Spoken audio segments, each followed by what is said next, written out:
Bem-vindos ao Faith in Action, o podcast onde exploramos como a fé impacta as nossas vidas diárias. Eu sou Elizabeth Chipeio e em cada episódio vou conversar com profissionais sobre como a sua fé acontece na prática e no seu local de trabalho. Esta temporada é powered by a ACES, a Associação Cristã de Empresários e Gestores. Sejas crente ou não, esperamos que este podcast te inspire a refletir sobre como a fé pode trazer significado e propósito para a tua vida. Hoje temos connosco a Tânia Menezes, formada em Gestão, mestrado em Economia Social. Iniciou a carreira em Recursos Humanos na Jerónimo Martins, mudou para uma ONG na Junior Achievement Portugal e recentemente para a nova SBE, na formação de executivos. Escoteira de coração e mestre em brunches de domingo, a Tânia cresceu com o lema Sempre alerta para servir. Apaixonada por exercício físico, comida saudável e por receber amigos e família. Saltou de avião a 5.000 metros de altitude, o maior salto de Portugal. Bem-vinda, Tânia. Obrigada. Obrigada antes de mais pelo convite também. Obrigada por estares aqui. Eu estava a ler a tua introdução e para quem não está a ver a Tânia aparece aqui na Renascença super querida, super amorosa, e de repente eu estou a ler a tua introdução e dizes-me que saltaste 5.000 metros de altitude, o maior salto de Portugal. Sem nenhum preconceito para as pessoas muito queridas e amorosas podem saltar à vontade, mas queres-nos explicar como é que acontece esta experiência e em que é que te ajudou na tua vida? Eu já queria saltar há muito tempo. Pronto, sempre que pensava neste salto, pensava com medo também. Portanto, o medo esteve sempre lá, mas tinha esta vontade de ter esta experiência. E quando fiz 30 anos, o meu grupo de amigos juntou-se e ofereceu-me este presentão de saltar. Mas era uma coisa que tu já tinhas pedido ou os teus amigos? Eu já tinha dado algumas dicas de que queria fazer, nunca tinha pedido o presente. E pronto, foram muito queridos e deram-me este presentão, esta experiência.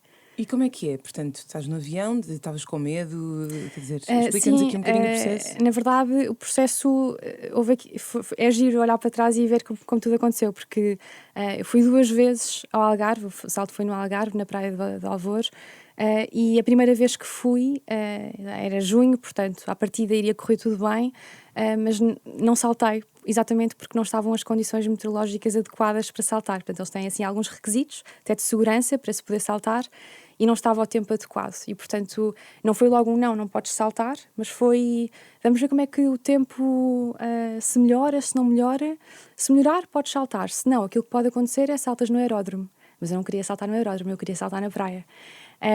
E portanto houve ali uma fase de espera de estar 1 hora sentada no alojamento onde fiquei com o meu marido, olhar para o céu, a perceber vai melhorar ou não vai, e não melhorou. E portanto voltámos para casa, houve a tentação, mas não, voltámos para casa e depois mais tarde, em pleno verão, portanto, não houve volta a dar, fomos novamente ao Algarve e aí saltei mesmo. Giro, bem, que corajosa, mas tu sempre tiveste desde pequenina esse sonho em saltar? Desde pequenina talvez não, mas eu acho que, lá está, aí o escotismo puxou muito pela minha parte mais prática e radical. Não fui sempre assim, mas acho que com o crescimento houve esse despertar e pronto, e depois então quando houve a oportunidade foi assim das melhores experiências que já tive na minha vida. É assim uma coisa do outro mundo. E tu sentes que essa experiência impactou alguma forma, da forma como tu olhas para a vida ou da forma como a vives? Depois de teres tido este salto de 5.000 metros, houve alguma coisa que mudou? Eu acho que sim, e aí ligo muito com a fé, com a forma como eu vejo a fé. Mas primeiro acho que foi um ato de coragem, porque é preciso de facto ter esta coragem e a predisposição para ir. Porque aquilo que vai acontecer a seguir não sabemos muito bem, quer dizer, o paraquedas pode não abrir, não é? Há todos estes medos que nós temos. E eu de facto ligo isso muito com a minha vida pessoal, porque também sou um ser cheio de inseguranças e de medos, mas decidi arriscar e foi de facto uma experiência transformadora. É o momento em que se salta o primeiro minuto de queda livre é assustador e vem-nos todos os pensamentos à cabeça. Maluquice é esta que eu estou aqui a fazer? Que raio? Porque é que eu vim fazer isto? Nem sequer dá para gritar, quer dizer, é tanta... Não dá, com o vento todo é impossível. Eu ainda tentei fazer um esforço, a partir do momento em que já dá para gritar, até eu quis gritar à vontade para libertar tudo que tinha cá dentro. E depois são 5 minutos de contemplar só, porque quer dizer, depois o paraquedas abre, não é? E aí é um esticão que se sente e é quase como, lá está, um abraço de Deus. É aí que eu relaciono muito com a fé, de uma confiança, uma segurança e uma paz absoluta. E aí são 5 minutos de contemplar a vista e apreciar. Espetáculo, bem, que corajosa. Para os corajosos, tentem, pelos vistos é muito divertido e é bom, mas aquilo que estás a dizer é verdade. Às vezes, quando nós damos, não sei, arriscamos em fazer coisas que se calhar não estávamos tão prontos ou coisas atípicas, isso também dá ao nosso cérebro a segurança de uma maior confiança em nós mesmos. Aquilo que dizias, todos nós temos inseguranças e é verdade. E às vezes, quando fazemos, não precisa de ser salto de paraquedas, Sim. o maior de Portugal, mas quando fazemos coisas que nos desafiam, eu acho que ajuda depois muito a termos essa confiança. Sim, e agir que quando chegamos ao final do salto, quando aterramos, a vontade é de repetir. E isso também é agir, pensar desta forma, que ok, foi um grande desafio, que eu disse que sim, fui, com medo, mas fui, e no final eu quero voltar a fazer isto e na verdade quero saltar, o próximo salto que eu fizer tem de ser maior ainda e com uma vista diferente, com montanhas desta vez. Espetáculo! Bem, fica a dica para os mais corajosos, eu de facto não estou nesse grupo, mas é um espetáculo. E olha, falando da frase, nós pedimos a todos os convidados, passando aqui para a Ponta Fé, pedimos a todos os convidados para trazerem a sua frase, a sua definição de fé, e acho que a fé é dar o salto. A fé é dar o salto. Explicar um bocadinho como é que chegaste a esta frase, que também é muito parecida com a minha, que também disse, a minha era a fé é dar o salto acompanhado, portanto estou no teu grupo agora outra vez. Estamos muito alinhadas. Mas tentar perceber aqui a tua perspectiva de porque é que para ti é dar este salto. Sim. Lá está, eu olhar para trás e ver a sequência dos acontecimentos, consigo de facto ver esta relação que tem o salto com a fé. E olhando como tudo aconteceu, primeiro fui para tentar saltar e não saltei, e acredito muito que é porque não era a vontade de Deus, e às vezes temos mesmo de aceitar que as coisas não acontecem quando nós queremos. Nós sabemos sempre aquilo que queremos, às vezes não sabemos aquilo que precisamos. E de facto, ali não foi a vontade de Deus. Houve a tentação de saltar, houve a tentação de saltar não para ter a experiência total, mas para despachar, para não ter de voltar ao Algarve e gastar dinheiro em portagens e tudo mais. Mas não, há que ser paciente também e aguardar pelos tempos de Deus.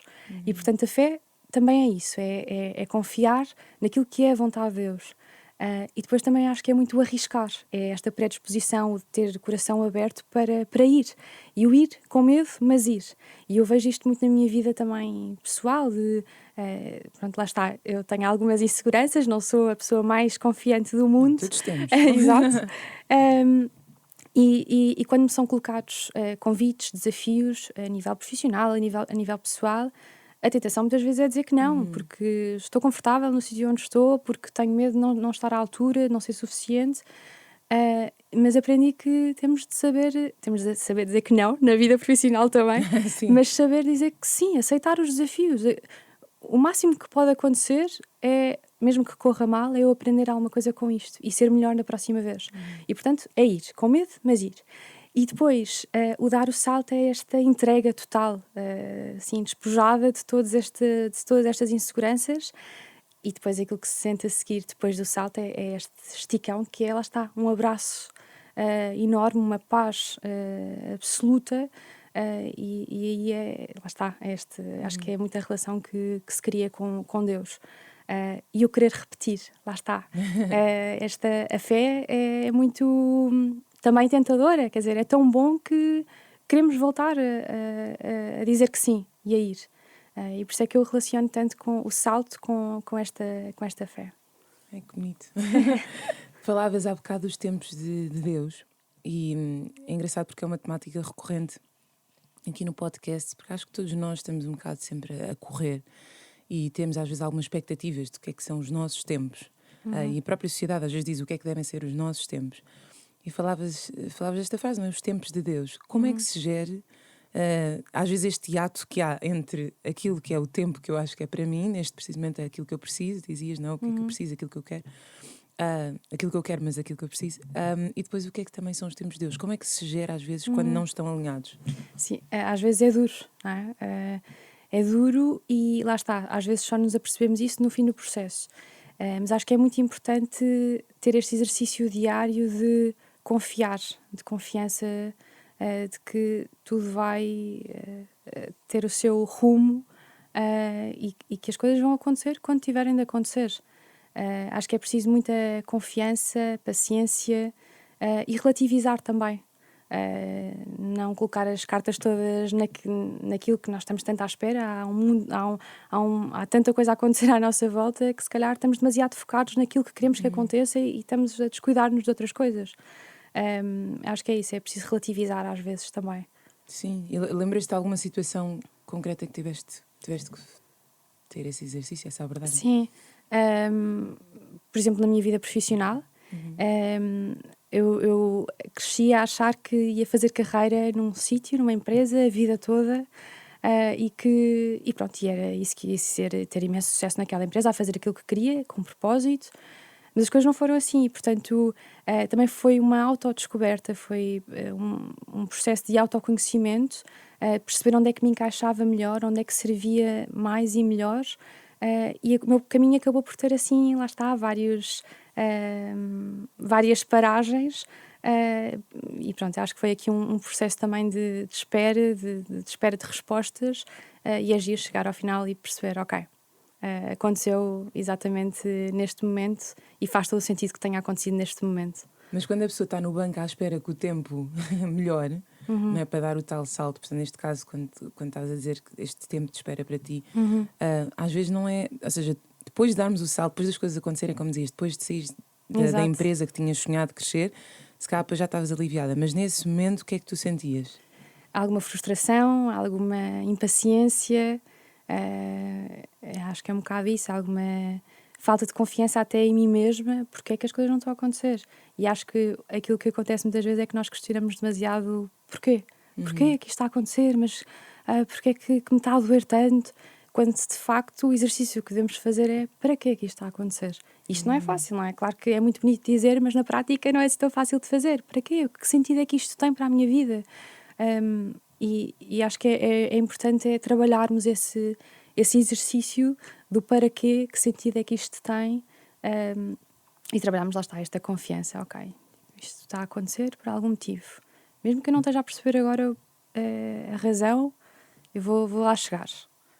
E sentes nesses momentos de frustração, Jesus e Deus está mais perto ou está mais longe? Como é que se faz essa relação de fé nesses momentos mais difíceis, mais de dificuldade? Eu quero acreditar que Deus está lá sempre, não é? Em qualquer momento. Acho que o que acontece é que, e esse é um grande desafio, é não reconhecermos a presença de Deus nos mais pequenos sinais. Um bocadinho como os discípulos de Emaús, que também não o souberam reconhecer, mas quando o viram, ardeu-lhes o coração, não é? E eu acho que é essa a experiência que muitas vezes nos acontece, não é? No momento é duro, dói, não reconhecemos, não conseguimos ver, mas depois faz luz. Ok, e é isto. Completamente. Olha, e como é que se faz este processo, no teu caso, de teres aqui uma fé que me parece bastante madura e feliz, como é que, e muito real, como é que aconteceu o teu processo de fé para agora teres uma fé também mais adulta, não é? Em que decides que é uma variável importante na tua vida. Como é que foi a tua experiência? Olha, eu acho que o escotismo foi sem dúvida aqui uma catapulta para tudo. Os meus pais decidiram investir, apostaram na minha, do meu irmão, apostaram no escotismo como assim um complemento à nossa educação católica, sendo o escotismo, os escoteiros, um movimento católico. E eu acho que foram assim pequenas práticas, o ir à missa, o ter a catequese, o fazer as peregrinações, ter momentos de oração. Isto tudo fez nascer aqui qualquer coisa dentro. E quase como acendeu aqui uma luzinha. E depois eu acho que foi muito também de ir à procura, de descobrir mais. Houve uma altura da minha vida em que eu comecei a ler imensos livros beatos. Só lia livros beatos de José Tolentino Mendonça, de Padre Tovar de Lemos. Lia imenso. E até para perceber um bocadinho mais a parte teórica da religião, eu acho. Que acho que é bom ter essa base também, o fundamento para tudo. Hoje em dia já leio outras coisas, graças a Deus. Acho que é bom ter esta diversidade. Mas depois foi também, lá está, foi muito ir descobrindo, muito por iniciativa própria, Na universidade, por exemplo, ouvi falar da Missão País e quis descobrir mais. E lá está, e foi também dar um salto de fé, porque primeiro ano, fiz 3 anos de missão e primeiro ano não conhecia absolutamente ninguém. A Missão País, portanto, é um projeto que existe nas universidades que vão uma semana para vilas, aldeias, dinamizar essas mesmas localizações e fazer voluntariado, não é? Com a comunidade local. Exatamente. Portanto, não conhecias ninguém? Não conhecia absolutamente Muito ninguém. bem. E posso dizer que foi das experiências, das semanas mais ricas em termos de fé, de relação com Deus, e é giro porque a relação com Deus aí materializou-se não só nos momentos de oração, nos momentos da missa, mas muito na relação com os outros missionários, na relação com a comunidade, e foi de facto uma experiência absolutamente transformadora. Depois o desafio é levar a missão para o resto da nossa vida. Isso é o grande desafio. Mas lá está, a Missão País foi um marco muito importante, eu acho, no caminho da minha fé. E pronto, e depois fui querendo aprofundar em exercícios espirituais, descobri a SES e achei que, ok, na minha vida adulta faria todo sentido também perceber como é que eu posso continuar a levar os meus valores cristãos para a minha empresa, porque não me quero desdobrar em várias, não quero ser a Tânia pessoa, a Tânia católica, a Tânia profissional, não, quero ser eu por inteiro em todas as circunstâncias, e portanto fazia-me todo sentido aprofundar também aqui a fé no trabalho.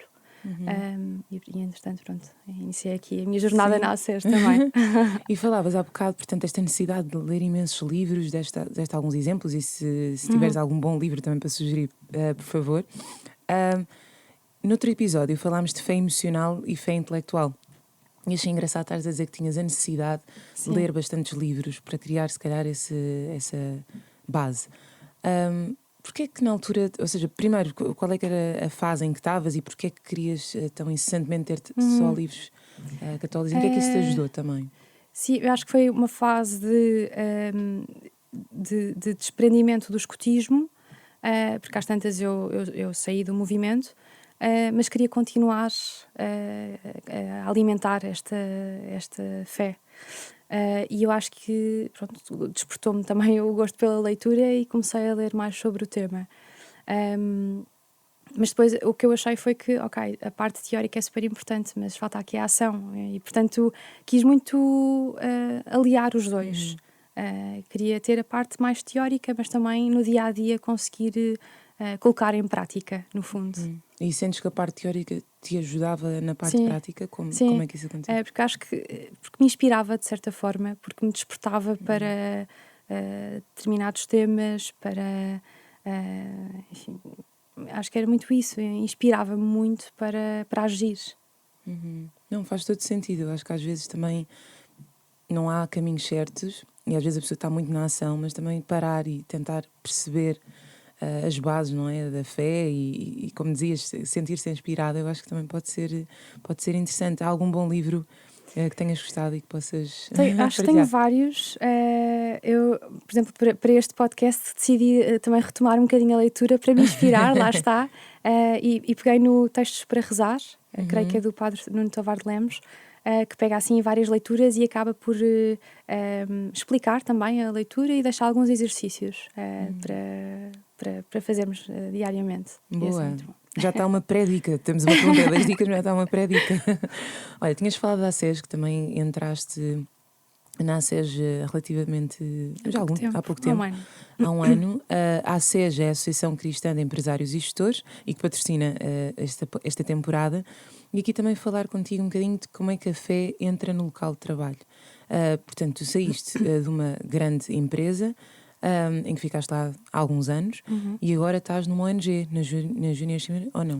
Não, comecei em Jerónimo Martins durante 5 anos e depois mudei para uma ONG, Junior Achievement Portugal, e muito agora recentemente, sim, há um mês, estou na nova, na Escola de Formação de Executivos. Estava a ver que tinha lido mal, mas o que é que está a passar?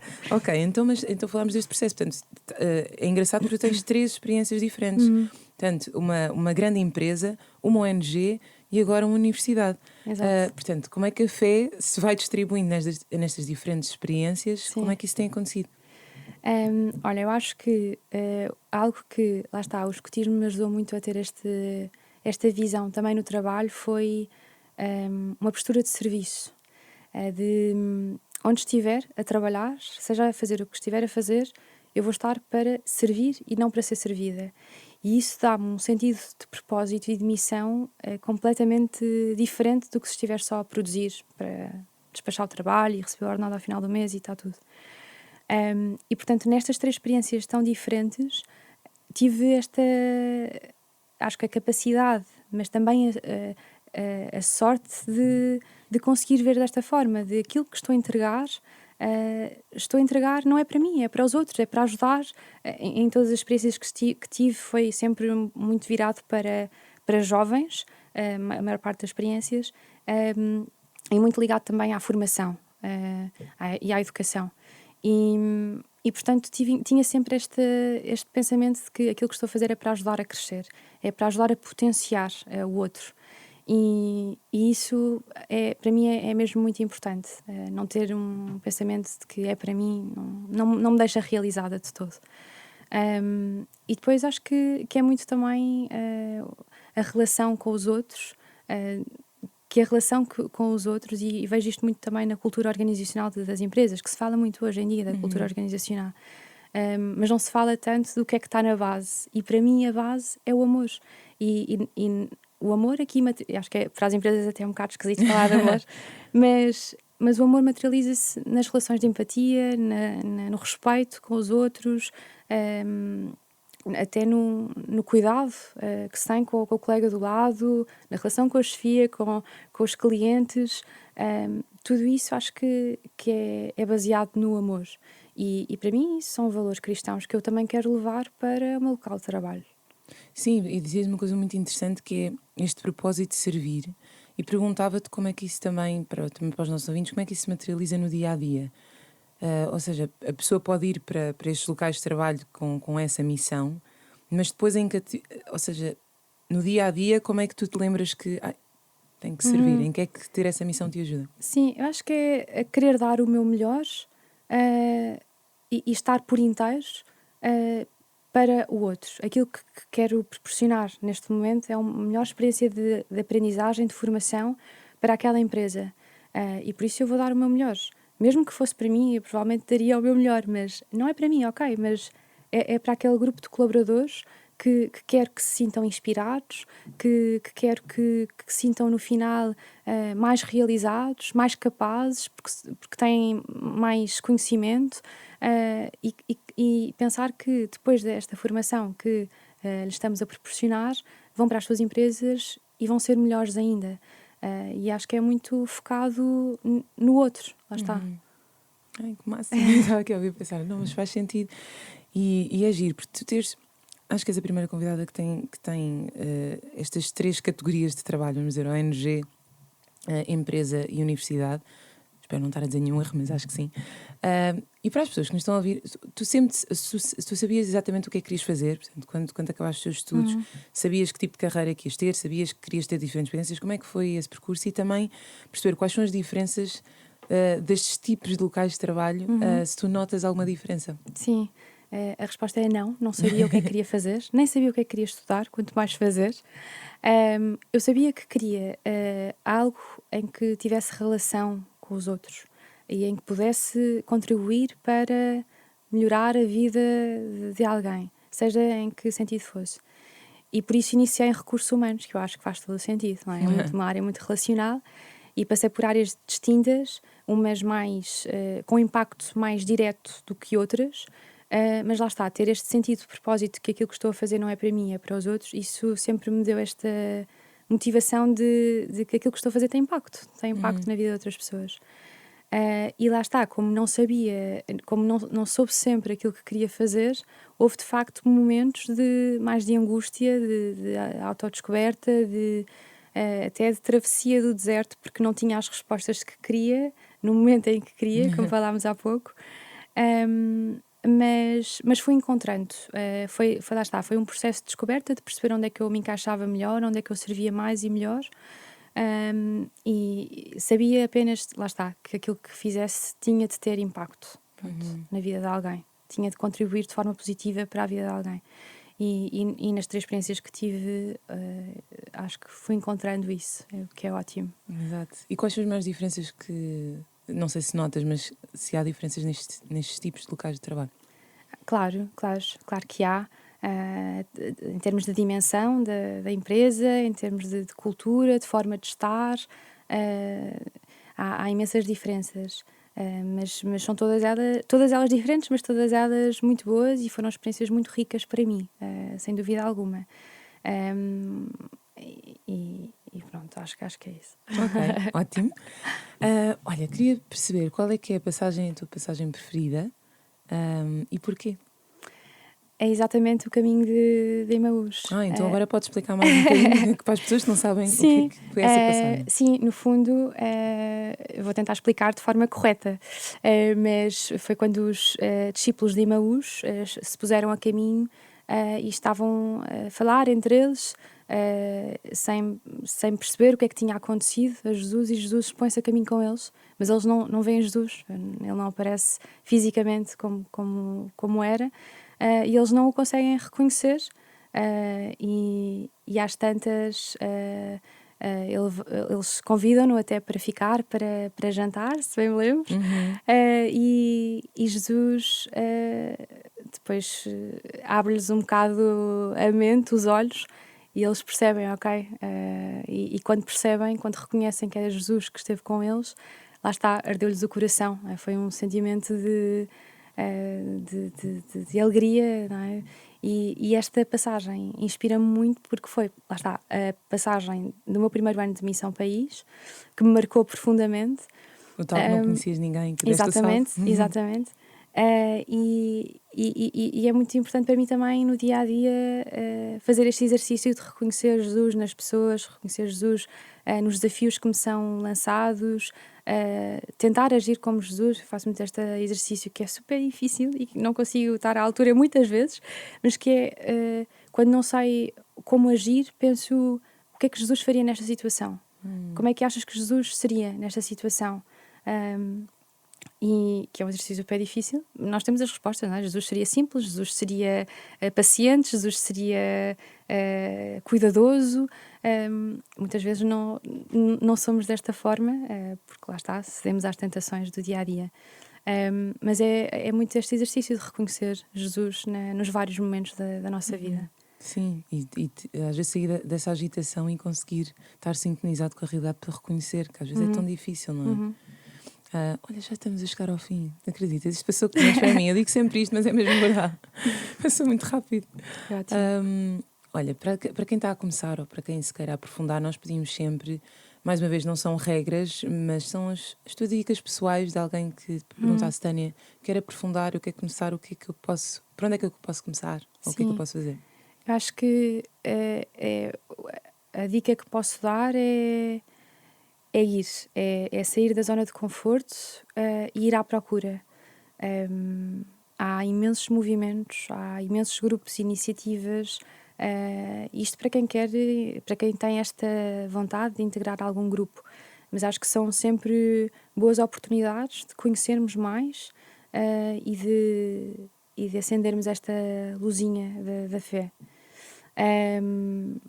Acho que isso é uma ótima dica e eu acho na verdade que não se vão arrepender, portanto vão com medo, mas vão. É um bocado isso, dizer que sim, ir como Maria também fez, e é um bocado seguir essa vou, só isso. E depois é ver no que é que dá, e é trabalhar diariamente, que a fé também é uma escolha. E também se trabalha e tem de ser trabalhada, é um exercício diário, aí é também um grande desafio, mas começar pequenino, de passinhos de bebê, é isso, é ir à procura, é à descoberta. Porquê que achas que essa escolha vale a pena? Eu acho que somos muito mais felizes quando decidimos apostar nesta escolha. Muito mais preenchidos. Muito obrigada, Tânia. Obrigada eu. Obrigada a todos os ouvintes. Fiquem connosco no próximo episódio do Faith in Action.